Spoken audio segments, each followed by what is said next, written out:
प्रणाम नमस्कार। हम बानी आप सबके अपन दीपक दिलदार और जे भी भोजपुरी के श्रोता रूपी गार्जियन जे भी हमारे बानी सबके दोनों हाथ जोड़ के हम प्रणाम करतनी।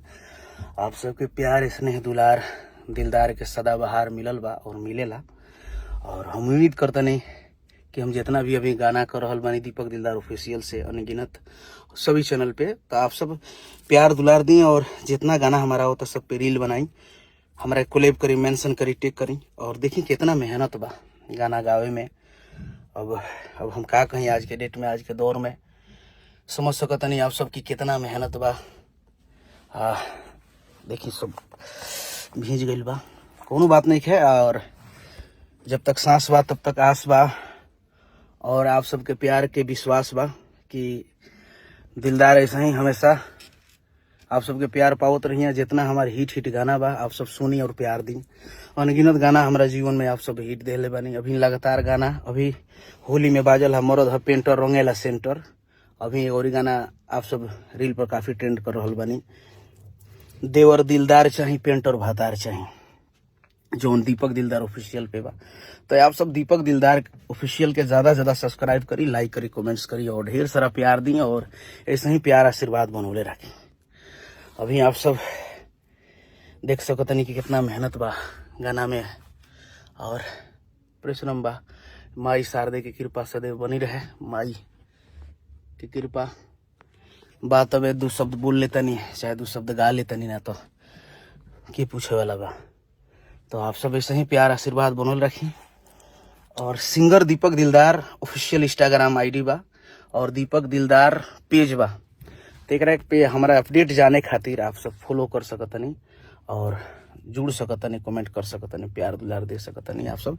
तो ऐसे ही प्यार बनल रखी। देखी ही स्टूडियो में बानी, रिकॉर्डिंग हो गई बा और देखिए आप सब कितना भीज गए बने और मेहनत होता, बस ज्यादा कुछ ना करम, कर्म करे के जानी ले। कर्म कैल हमार काम बा, फल आप सबके हाथ में बा। श्रोता रूपी गार्जियन जे भी बानी का जी पीके साहब, पीके जी। अब देखिए आप सब लगातार गाना भी आइल बा कोला कि गर्मी के दिनावा में छूटे पसीना बड़ा परेशान बाड़ी तोहर हसीना तो चिप चिप समीज सूट होला तोह के पियाइब कोको कोला आवा हमारा टोला। देखिए पीके आयरन इतना खुश बड़े बेचारे गा रहल बड़े। अरे तोह के पियाइब कोको कोला आवा हमारा टोला।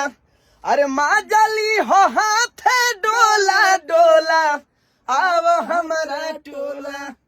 देखिए आप सब ये रिकॉर्डिंग बनी हमने क्या देखो तो परफेक्ट हाथ धोई नहीं नू है।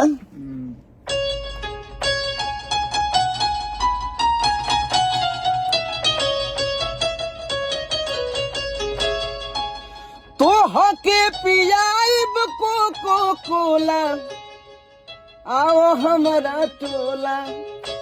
माजली हो हाथे डोला डोला आओ हमारा टोला।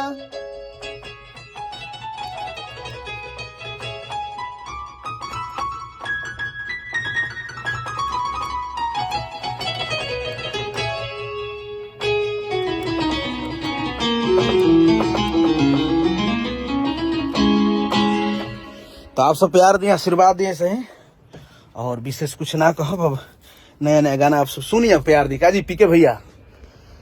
हाँ अब देखिए कितना मेहनत बा पूरा भी पूरा लोग जितने प्यार बरसाइब लोग उतने हमनी के बढ़िया बढ़िया गीत गाएब जाए और खवाएम जाए और शेयर करम जाए टोल खातिर मजा लेवे लायक मजा लेवे लायक का होता गीत।